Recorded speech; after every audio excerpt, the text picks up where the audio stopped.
Real circus freaks that shocked America, rare photos revealed. Ever find yourself wondering what truly transpired behind the aged velvet curtains of those vintage circus sideshows? Not the idealized posters or exaggerated tall tales, but the unvarnished reality of the individuals involved, the human beings behind those intriguing labels, the half-boy, the bird girl, the man with two heads. In an era predating modern medicine and a culture of inclusion, crowds flocked to traveling shows driven not only by entertainment but also by a deep-seated curiosity. These weren't merely performers, they were pioneers of survival, navigating a complex stage where applause and exploitation walked hand in hand. From their triumphs to their tragedies, what you're about to hear transcends simple historical narrative. It's a raw, unfiltered glimpse into humanity. Let's begin with a woman who did more than just perform. She embodied the very essence of avian existence, fluttering, flapping, and transforming herself into a living, breathing bird.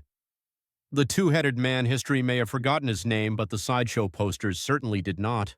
Billed as the two-headed man, he entered the world with parasitic twins, a rare condition where an underdeveloped second head is fused to a living, functioning body. He became a must-see attraction in the early 20th century circus circuit. Some whispered that the second head would twitch, while others claimed it even whispered unintelligible words.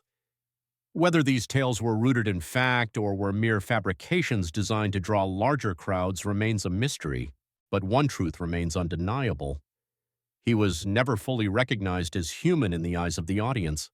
Parasitic twins, in reality, are the result of incomplete embryonic separation, a phenomenon as tragic as it is exceedingly rare. However, during the golden age of sideshows, scientific understanding often took a backseat to morbid fascination. His life was no longer his own. He became a symbol, a legend, an object of grotesque wonder. He vanishes from historical records, unnamed and unburied in the collective memory, a chilling reminder that while the crowd may cheer, genuine empathy is not always a given. From tragedy to triumph, Maurice Tillet, the French angel.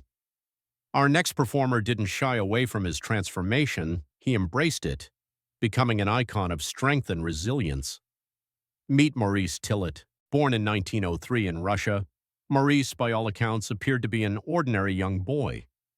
But his life took an unexpected turn when he reached the age of 17. He was diagnosed with acromegaly, a hormonal disorder that causes abnormal bone growth. Maurice's face and hands began to enlarge at an alarming rate. But Maurice didn't retreat into the shadows. Instead, he leaned in. Fluent in 9 languages, a devout Catholic, and even a poet, Maurice relocated to France and then to the United States, where he found his calling as a professional wrestler.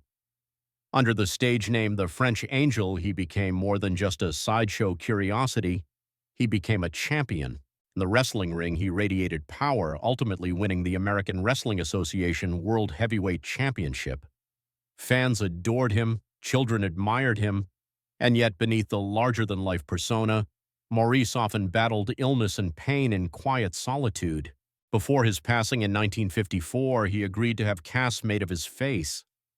These plaster masks now reside in museums, whispering the story of a man who transformed hardship into heroism and who possibly served as the inspiration for the beloved animated character Shrek decades later, Johnny Eck, the half-boy.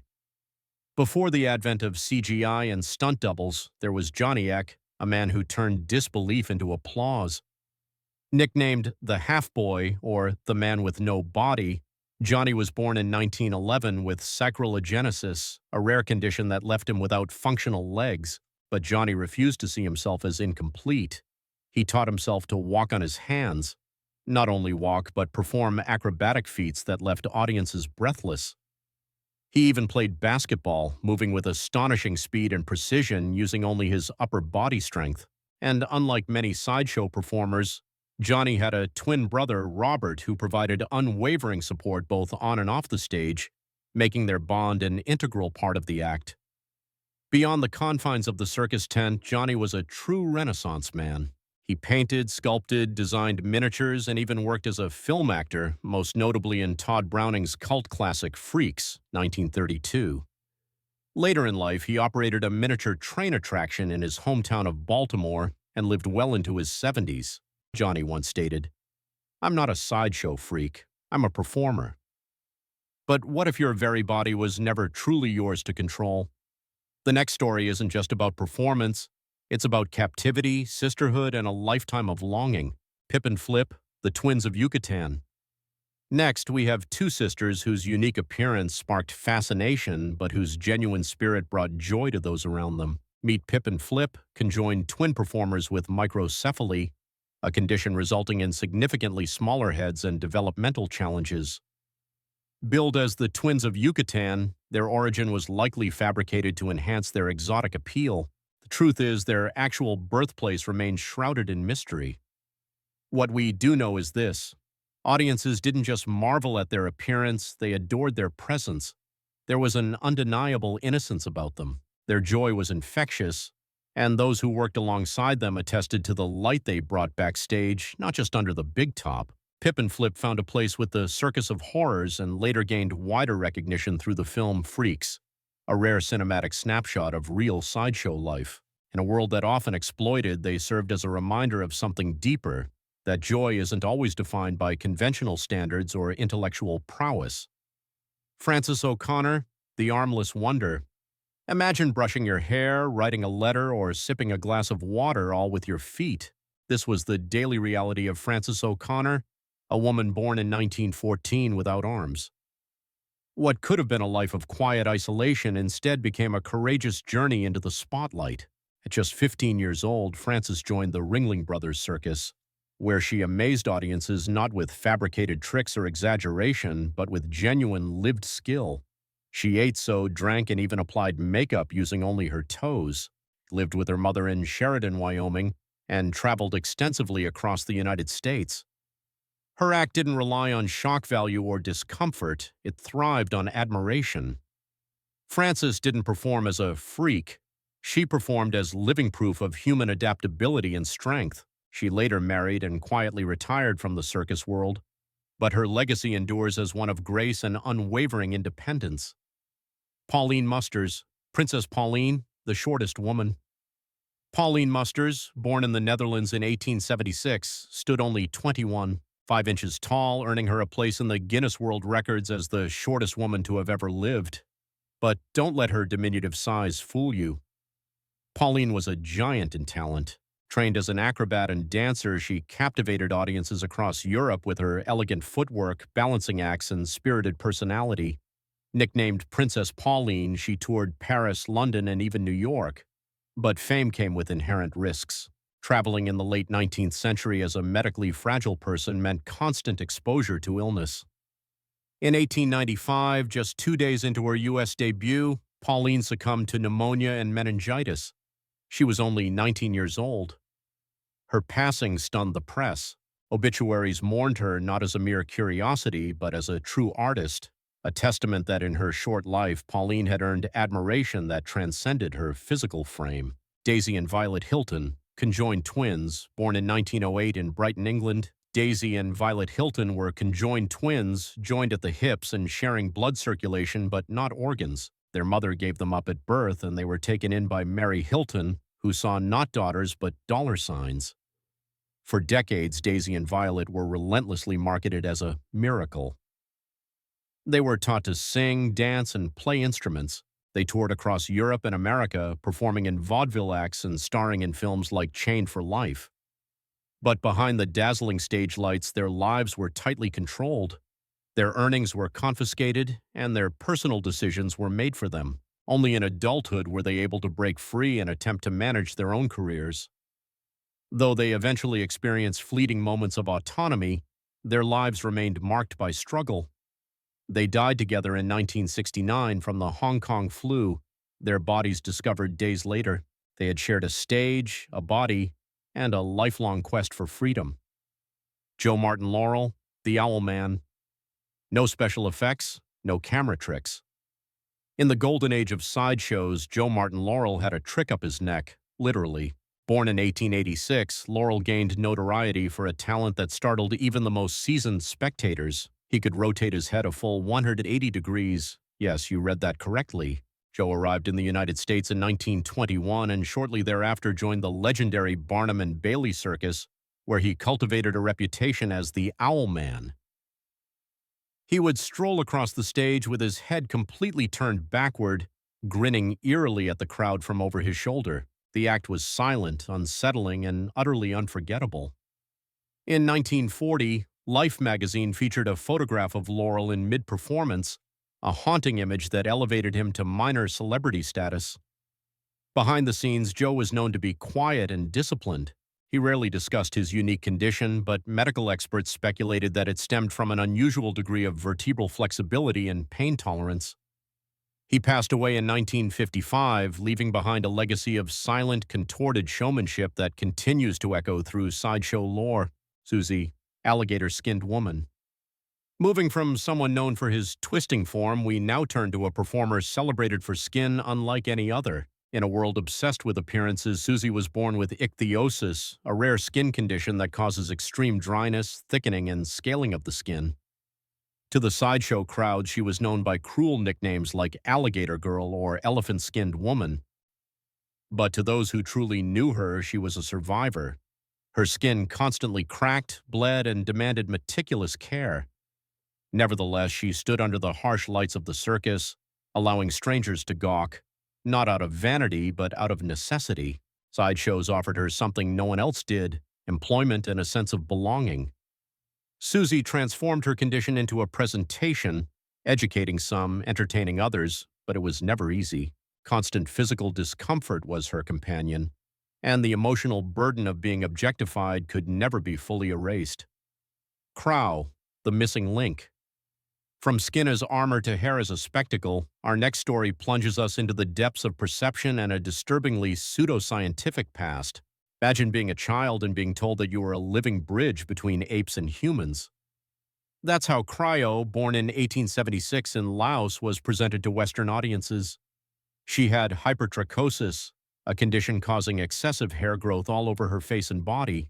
But instead of compassion, the Victorian era draped her in the grotesque trappings of evolutionary spectacle. Labeled the missing link, she was displayed across Europe and America as purported evidence of Darwin's theories, promoted not by genuine scientific inquiry, but by profiteers like P.T. Barnum. Dressed in tribal costumes, Cryo was instructed to grunt, pose, and remain silent. But behind the forced performance, she was fluent in multiple languages and was said to be witty, articulate, and remarkably observant. She remained in show business well into adulthood and passed away in Brooklyn in 1926. By then, she had become a seasoned sideshow veteran, but more importantly, a woman who had lived her entire life under a label she never chose. Fedor Jevtuchev, Jojo, the dog-faced boy. Fedor Jevtuchev was born in Russia in 1868 with hypertrichosis like Cryo, but his story took a more theatrical path. Under the guidance of his showman father, Fedor toured Eastern Europe before being discovered by P.T. Barnum, who renamed him Jojo the Dog-Faced Boy. On stage, Fedor barked, growled, and snarled, embodying a persona forced upon him by Barnum's marketing machine. The hair on his face, ears, and arms was real. The performance was manufactured. But audiences adored him. Off stage, Fedor was shy and polite. He spoke multiple languages and enjoyed reading. Sadly, he died of pneumonia at just 36 years old. His story, however, lived on. Decades later, Fedor's appearance reportedly inspired the design of Chewbacca in Star Wars, a pop culture icon that echoes his unforgettable face. He may have been billed as beastly, but Fedor was all human, kind, intelligent, and misunderstood. Marianne Bevan, the ugliest woman born in Britain in 1874, Marianne Bevan led a quiet life, working as a nurse, marrying a loving man, and raising children. But after her husband's untimely death, everything changed. Mary began to develop symptoms of acromegaly, which caused her face and body to enlarge and harden. Now widowed and visibly altered, she struggled to support her 4 children. In desperation, she entered an ugliest woman contest and won. That victory, however cruel, brought offers from circuses and sideshows. Though profoundly dehumanizing, Mary took the work not for fame but to provide for her family. She toured throughout Europe and America, often smiling despite the cruel whispers and stares. Behind the sensational headlines was a mother who did what she had to do, and though newspapers mocked her, many in the audience admired her resilience. Mary died in 1933, having endured more cruelty than most ever will. But today, she is often remembered not with ridicule, but with a profound sense of respect. Grace McDaniels, the mule-faced woman. Grace McDaniels was born in 1888 with Sturge-Weber syndrome, a condition that caused severe facial birthmarks and deformities. In a society obsessed with appearances, she was cruelly labeled the mule-faced woman. But behind the stage name was a woman with dignity, love, and unyielding grit. In the 1930s, she joined Harry Lewiston's traveling circus, where she earned enough to support herself and her son, Elmer. She became a loyal performer, often refusing photo opportunities that she felt were degrading and insisting that her son receive a proper education. Those who knew her described Grace as soft-spoken, intelligent, and fiercely maternal. She wasn't seeking pity. She was seeking a place where she and her son could survive. Upon her death in 1958, Elmer buried her in her hometown with a simple gravestone, far from the bright lights but close to the home she always loved, Annie Jones, the bearded girl. Born in Virginia in 1865, Annie Jones had a full beard by the time she was 5 years old, a result of hirsutism likely caused by a hormonal imbalance. That same year, she began her career with P.T. Barnum, billed as the bearded girl. Unlike many sideshow acts, Annie wasn't silent. As she matured, she became an outspoken advocate for performers like herself, publicly objecting to the term freak and fighting for respect and fair treatment within the industry. She toured Europe, appeared on stage in elegant Victorian dresses, and demanded to be seen as more than just facial hair. Annie married twice, and her grace and wit earned her admiration from both fans and fellow performers.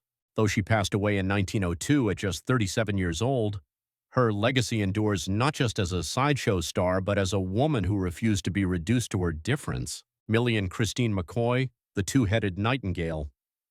Millie and Christine McCoy, born conjoined in 1851 in North Carolina, entered the world under the cruel weight of slavery.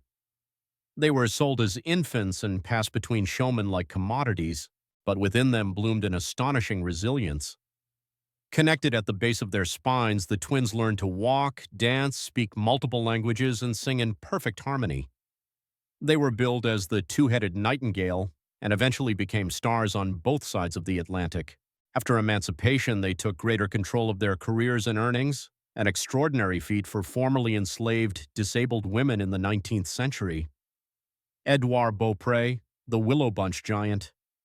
Edouard Beaupré, born in Saskatchewan in 1881, grew faster than anyone in his small town. By age 9, he was over 6 feet tall. By 21, he stood a staggering 7 feet 8 inches, making him one of the tallest people on record. But Edouard wasn't just tall, he was incredibly strong. Before joining the circus, he worked as a ranch hand and could lift a full-grown horse onto his shoulders. Soon he was recruited by Barnum and Bailey, becoming a star attraction for his size, strength, and quiet charm. He also wrestled professionally, earning respect beyond the spectacle. Sadly, he died young in 1904 from tuberculosis, just 23 years old. His body was displayed for years without consent until it was finally returned to his hometown for a proper burial, a final act of dignity for a man whose life was lived on display. Theo Valenzuela, the heaviest man. Weighing an astonishing 645 pounds, Theo Valenzuela earned the title of heaviest man in the world. But behind that headline was a man navigating life in a body that often brought him both pain and public curiosity. Theo became a local celebrity, performing in small traveling shows and county fairs. At a time when obesity was largely misunderstood and often ridiculed, Theo offered himself to the public gaze for a livelihood and perhaps for a sense of identity. Everyday life wasn't easy. Walking, dressing, sleeping, each task came with its own unique challenges. But when Theo appeared on stage, he carried his weight with surprising confidence and even humor, sometimes joking with the crowd about his size. Pansy Chinery, Ed Ayana, the human pendulum. In the early 1900s, aerial acts were all the rage, but few dared to do what Pansy Chinery, known by her stage name Ed Ayana, pulled off, literally. Pansy was an aerialist who suspended herself from trapezes using only her teeth, spinning and swinging high above the crowd with no safety net. It was terrifying and mesmerizing. Audiences screamed, some turned away, but Pansy held firm, jaw clenched on a leather grip or steel ring, trusting her strength and her impeccable timing. Little is known about her life outside the tent, but her act became legendary during World War I-era circuses. She symbolized more than mere daredevilry. She symbolized female strength in a time when women were largely expected to remain grounded. Bill Dirks, the man with three eyes. Bill Dirks, born in Alabama in 1913, had a cleft palate and a severe facial deformity that gave the impression of two noses and an exaggerated central forehead. But in his 40s, rather than hiding away, Bill turned his face into a brand. Using makeup, prosthetics, and a clever trick of illusion, he rebranded himself as the man with three eyes and two noses. While the third eye wasn't real, the crowd didn't seem to care. His act fit the tone of mid-century sideshows, prioritizing mystery over medical accuracy. But Bill wasn't just a gimmick. He found love within the sideshow circuit, marrying fellow performer Mildred, known as the alligator-skinned woman. The couple traveled together, worked together, and even appeared on sideshow posters as a dynamic duo. Bill's story, Alice by the age her parents, yet Alice was known to be sweet-tempered, intelligent, and fond of reading, traits often overlooked by promoters who focus solely on her fur-like appearance. She eventually retired from performing in her early 20s and led a quieter life away from the gawking crowds. Her story is bittersweet, a reflection of a child who grew up on display and who finally claimed her own space off stage. Lala Valley, Charmian, the trapeze artist. Lala Valley, known to the public as Charmian, was a professional trapeze artist with a bold, rebellious twist. In the early 1900s, when modesty heavily dictated public life, Lala had the audacity to strip while swinging on a trapeze. Yes, you read that right.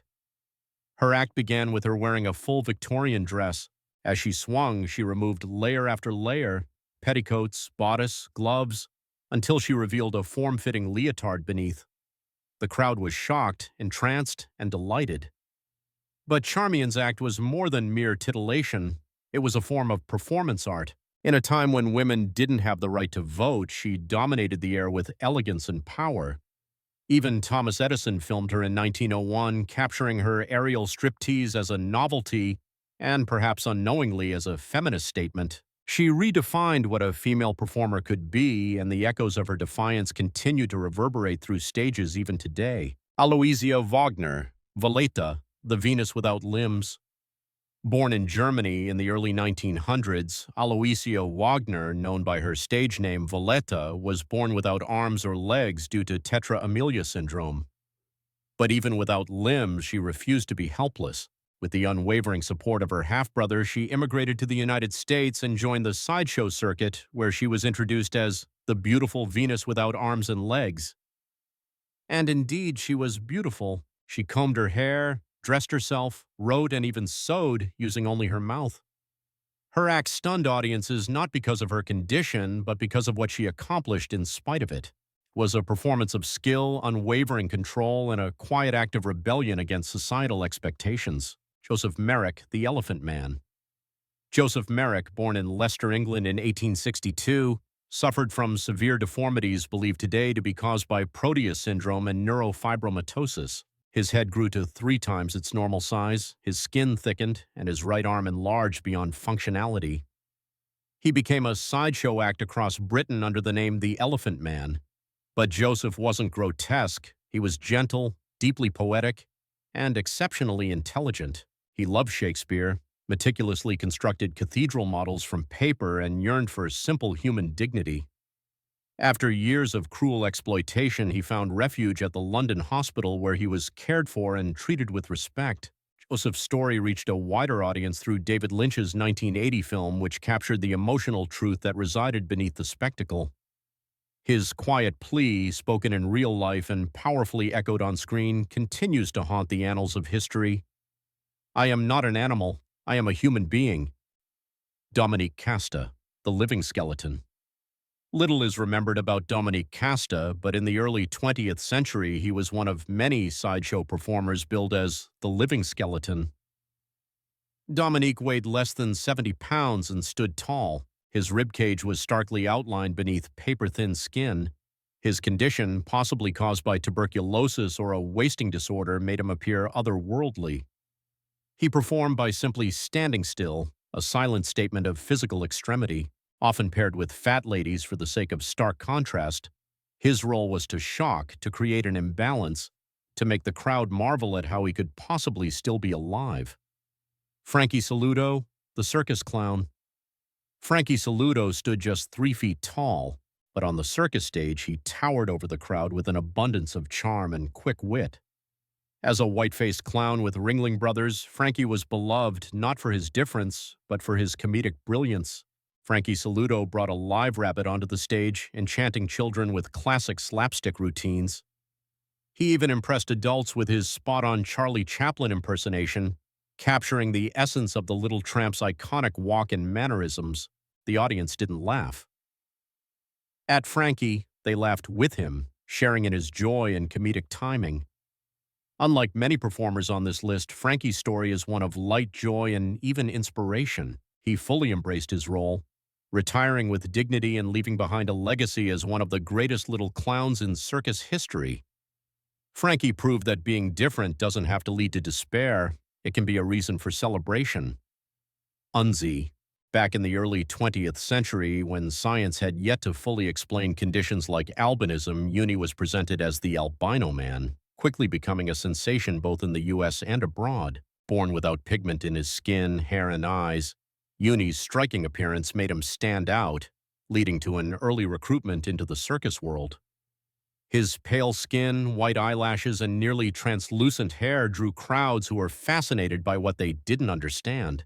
Promoters leaned into the mystery, spinning tales of magical powers or origins in a distant, icy land. But Uni was no phantom. He was a professional performer, known for his punctuality, politeness, and eloquent speech while working with Ringling Brothers and Barnum and Bailey Circus. Behind the act was a man who endured the discomfort of bright lights and flashing cameras, a common challenge for people with albinism due to visual sensitivity. Yet he persevered, paving the way for greater visibility and acceptance of people with albinism, even as he remained a subject of curiosity in his time.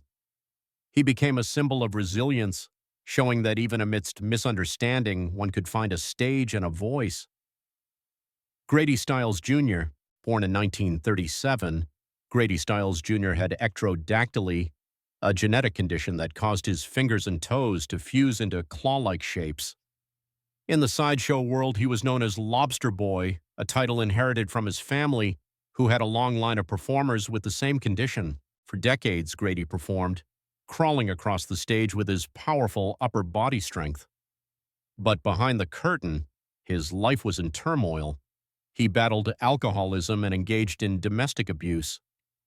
In 1978, he shocked the world by murdering his daughter's fiancé with a shotgun. Despite the crime, the court sentenced him to house arrest due to his physical condition. He remarried later, but the violence continued.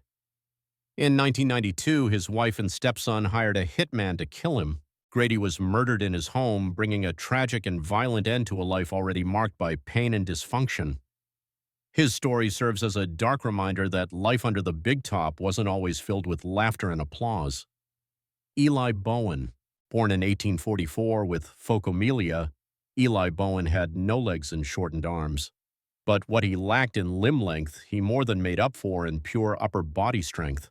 Dubbed the legless acrobat, Eli astonished audiences in the late 1800s by flipping, spinning, balancing, and even performing on parallel bars, all using his torso and arms. Audiences came expecting pity, but they left inspired. A regular performer for major American circuses, Eli was widely admired even outside the circus tent. P.T. Barnum personally championed him as a marvel of perseverance and ability. Eli married, had 4 children, and maintained a stable family life, an exceptional achievement for a sideshow star of his era. His resilience, both on stage and at home, made him a symbol of triumph, not tragedy. He showed the world that perceived limitations could be overcome with determination and a positive spirit. Now, let's meet someone who didn't have arms or legs yet found ways to move, to work, and to shine. Josephine Myrtle Corbin. Born in 1868 in Tennessee, Josephine Myrtle Corbin amazed doctors and sideshow promoters alike. She had dipagus, a rare congenital condition resulting in two separate pelvises and four legs, two of normal size and two smaller ones. Myrtle joined sideshows at a young age, billed as the four-legged girl from Texas. The posters drew crowds promising a glimpse into the extraordinary. In reality, she was a kind, soft-spoken young woman who used her difference as a means of self-sufficiency. Myrtle didn't stay on stage forever. She eventually retired and married a doctor. Astonishingly, she gave birth to 5 children, a biological feat made possible by her unique anatomy. Her life defied every expectation, not just medically but socially. In a world that saw her as odd, Myrtle built a quiet life of motherhood, marriage, and dignity. Her story proves that even the most extreme physical difference can still hold the most universal human experiences: love, family, and resilience. John Jennings. In the early 1900s, few names resonated through circus grounds like John Jennings, the man billed as the modern Samson. With bulging muscles and a biblical persona, Jennings didn't rely on unusual anatomy. He relied on pure strength. His signature act involved bending steel bars with his bare hands and pulling carts with ropes attached to his chest. He once reportedly even held back 2 galloping horses with each arm, his muscles rippling as the crowd gasped in disbelief. But John wasn't just a performer. He was a symbol of unyielding power during a time when masculinity and myth often intertwined. His strongman act toured state fairs and European exhibitions.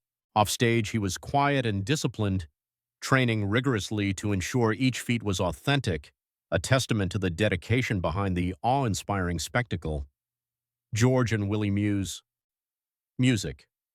Born in late 19th century Virginia, George and Willie Muse were African-American brothers with albinism, a rare condition made even more striking by their black heritage.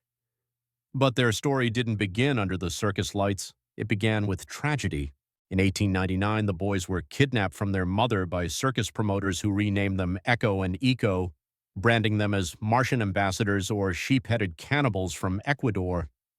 They were exhibited across the U.S. and Europe for decades, falsely told that their mother was dead. They weren't just exploited for their appearance, their identities were erased. But their mother, Harriet Muse, never stopped searching. After more than 20 years, she miraculously recognized them in a circus poster and launched a legal battle. She won not only their freedom, but also their back pay and legal guardianship. Afterward, George and Willie continued to perform on their own terms, playing music and living peacefully in their later years. They were more than sideshow performers. They were proof that difference is not weakness. Behind every nickname was a human heart longing to be seen, heard, and remembered. Their story is a potent reminder of the exploitation and resilience within the history of sideshows. Cuckoo the Bird Girl. Born in Georgia in 1880, Minnie Woolsey was unlike anyone the world had seen, living with Virchow-Seckel syndrome, a rare form of dwarfism often dubbed bird-headed due to its features.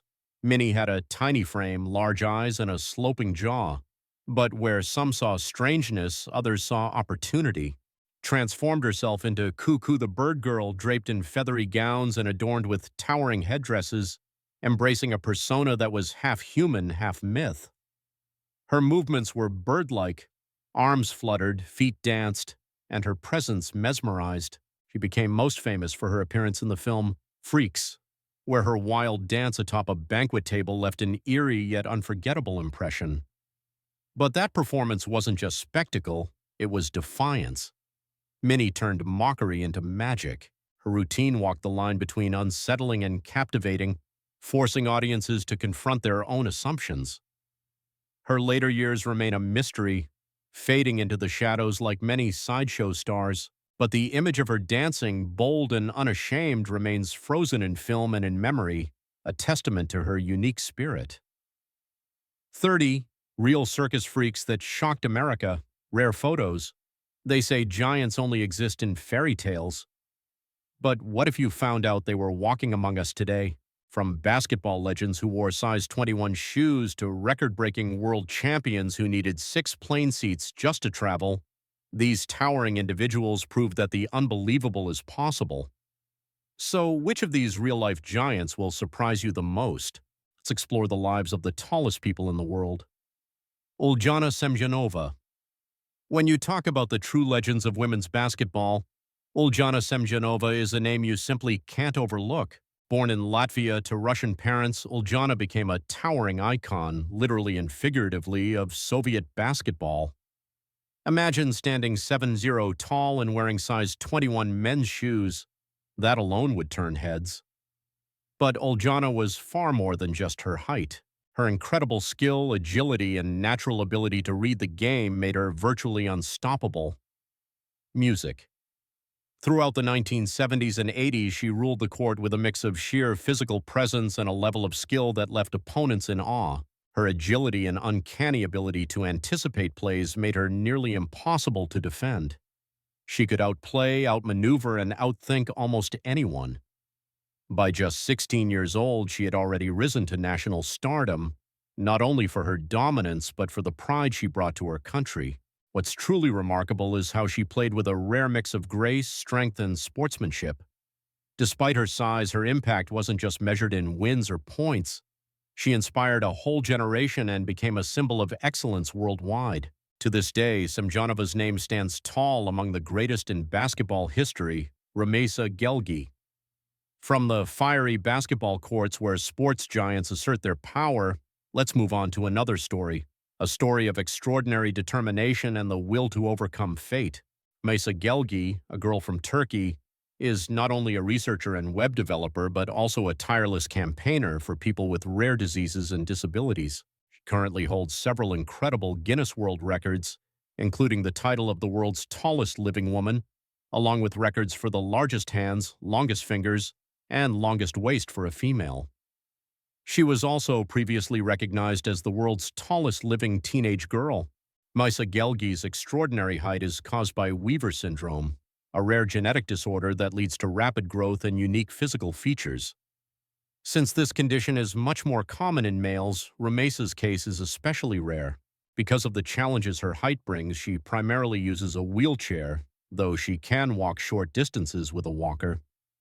One of the most inspiring moments in her journey happened in September 2022 when she took her first ever flight. To accommodate her, Turkish Airlines removed 6 rows of seats and installed a stretcher, allowing her to travel from Turkey to California. The event captured worldwide attention and was even featured in the Guinness World Records documentary Rumeisa Walking Tall, Shaquille O'Neal.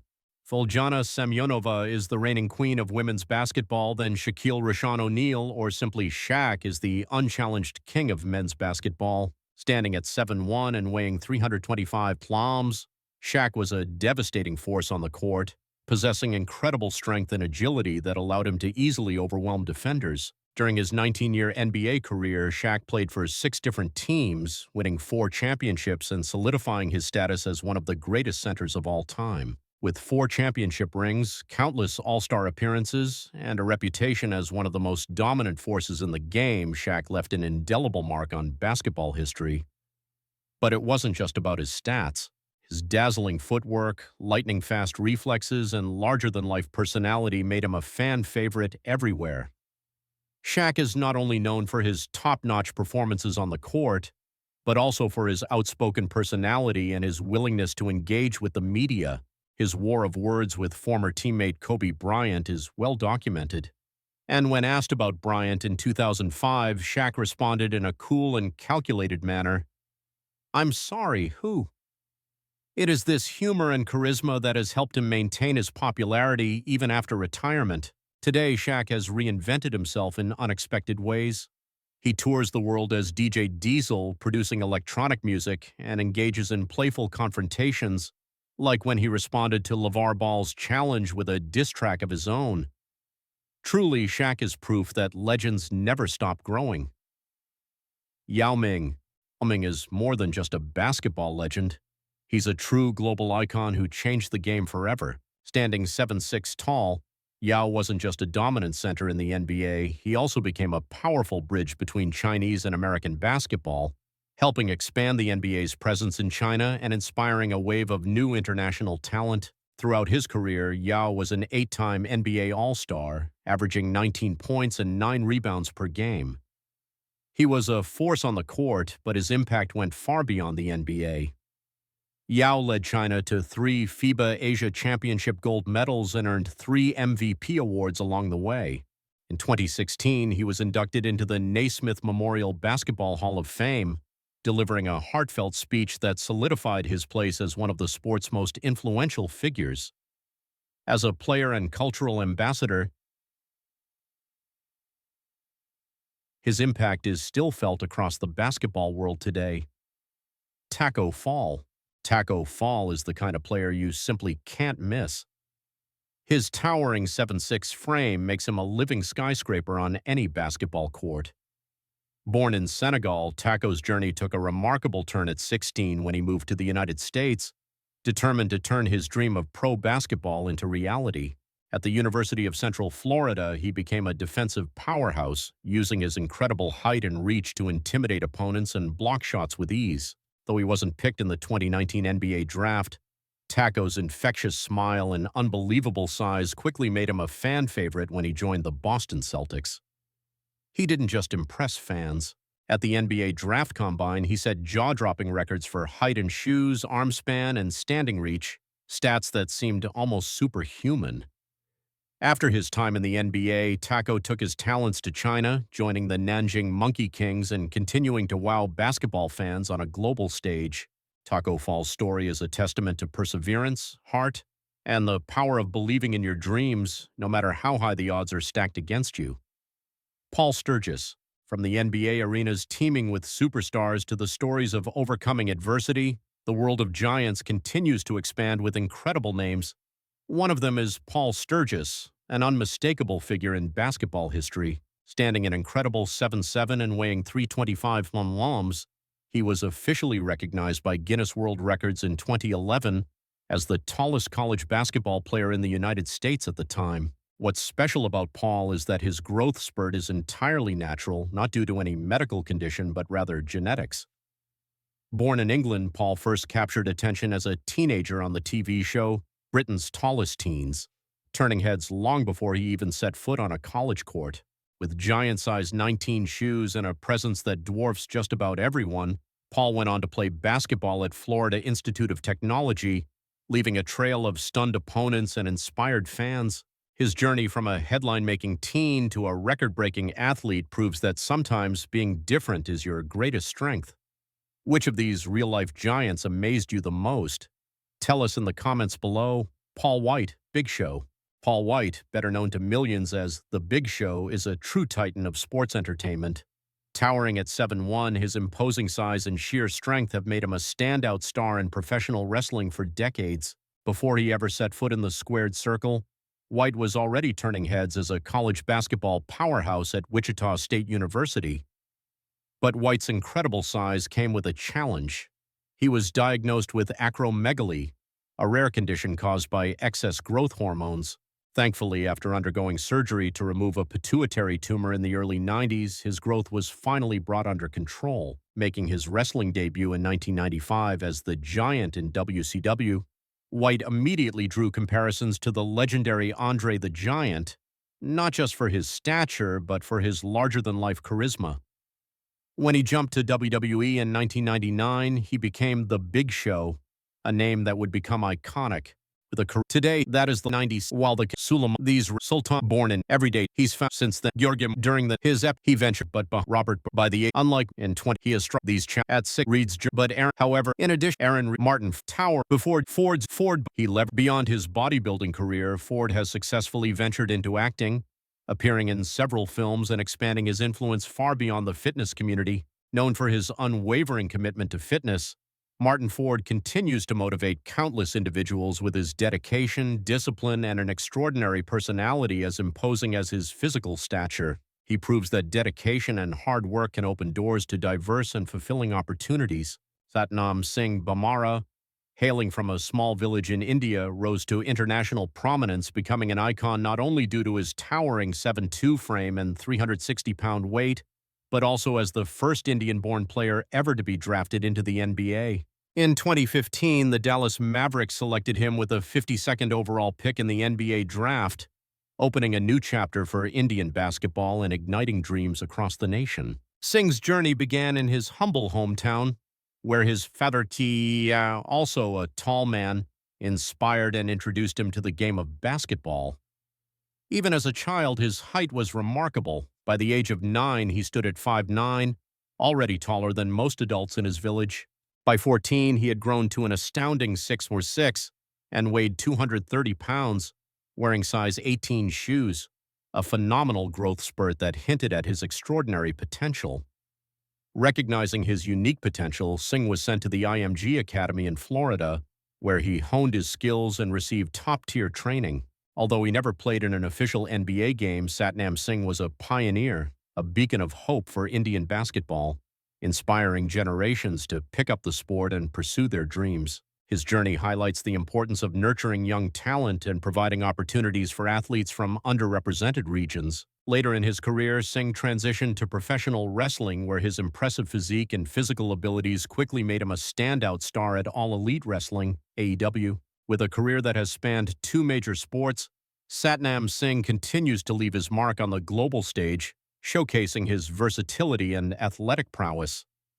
His story inspires people to chase their dreams, even if it means venturing into new and unfamiliar territories. Have you ever met a real-life giant or known someone incredibly tall? We want to hear your story. Brahim Takiola is another extraordinary individual who commands attention wherever he goes. In our world, there are individuals whose very presence dwarfs everything around them, and Brahim Takiola, a man from Morocco, is a living testament to this. Standing at a towering 8'1", approximately 246 meters, Brahim is not only the second tallest living person, but also holds the Guinness World Record for having the largest feet on the planet. Just imagine Brahm standing next to a car. His stature appears even larger than the vehicle, dwarfing everything in his vicinity. When standing before Brahim, anyone, regardless of their own height, is overwhelmed by his colossal and awe-inspiring presence. His extraordinary height isn't merely a physical attribute, it's also earned Takiola a central role in the world of record-breaking giants. One particularly memorable moment that remains etched in his memory is when he and a group of the world's tallest people gathered in Paris. There, they were greeted by thousands of curious onlookers, all amazed and feeling dwarfed by these gentle giants. During that trip, Brahm had a meaningful and joyful photo shoot in front of the Eiffel Tower with his tall companions. These images not only depicted his extraordinary size, but also offered a glimpse into the life of a man who, both literally and figuratively, towered over everyone, leaving an indelible mark on the hearts of those who witnessed him. Sun Mingming's story is one of remarkable perseverance in the face of adversity. Known as the tallest professional basketball player in the world at 7'9", Sun's journey from China to the United States is nothing short of inspiring. Surprisingly, he didn't even begin playing basketball until the age of 15, but his size and unwavering determination quickly set him apart. After playing for Ventura College in California, Sun joined several minor league teams in the U.S., including the Maryland Nighthawks and the Grand Rapids Flight. He was even drafted by the Harlem Globetrotters, becoming the tallest player ever to receive that honor. However, Sun's path was far from easy, and he faced significant health challenges along the way. In 2005, he was diagnosed with a benign pituitary tumor that was causing his extraordinary growth. Lacking adequate health insurance, he and his agent launched a fundraising campaign that garnered over $100,000, enabling him to undergo the life-saving surgery he desperately needed. The successful operation not only saved his career, but also granted him a second chance at life. Sun Mingming's journey is a testament to resilience, hope, and the power of community, demonstrating that with enough determination and support, even the tallest challenges can be overcome. His story serves as an inspiration to those facing health obstacles, showcasing that with the support of others, seemingly insurmountable hurdles can be conquered. Olivier Rioux, a teenager from Canada, became a global sensation when he was recognized by the Guinness Book of World Records as the tallest teenager in the world, boasting an incredible height of 7'6", approximately 229 meters. Currently a sophomore at IMG Academy in Florida, Ryu has captured the attention of basketball enthusiasts worldwide. Ryu's height first made headlines when a photo of him posing with Chicago Bulls basketball commentator Chuck Swirsky went viral. The image Olivier towered over Swirsky, who stands at 5'9", creating a visually striking contrast. Coming from a family of tall individuals, Olivier's home had to be modified to accommodate their stature. The countertops and ceilings were higher than average, although the unmodified door frames often caused Olivier to bump his head, a common occurrence in his daily life. As a child, Ryu spent countless hours poring over Guinness World Records books, fascinated by the world's tallest people and comparing himself to the record holders. After realizing that no one was taller than him in the 2015 and 2016 editions, he was both shocked and relieved to officially achieve the coveted title. This achievement has thrust him into the spotlight as a potential future basketball star, where his unique physique could provide him with a distinct advantage on the court. His story inspires people to embrace their unique qualities and pursue their passions, even if they stand out from the crowd. Christoph von Hout has distinguished himself as the world's tallest goalkeeper. Standing at an astounding 6'10", his incredible height offers him a significant advantage in goal, particularly when dealing with crosses, high balls, and long-range shots. Currently playing with the Delhi Dynamos, Van Hout's massive reach and command of the penalty area make him an intimidating presence for any striker.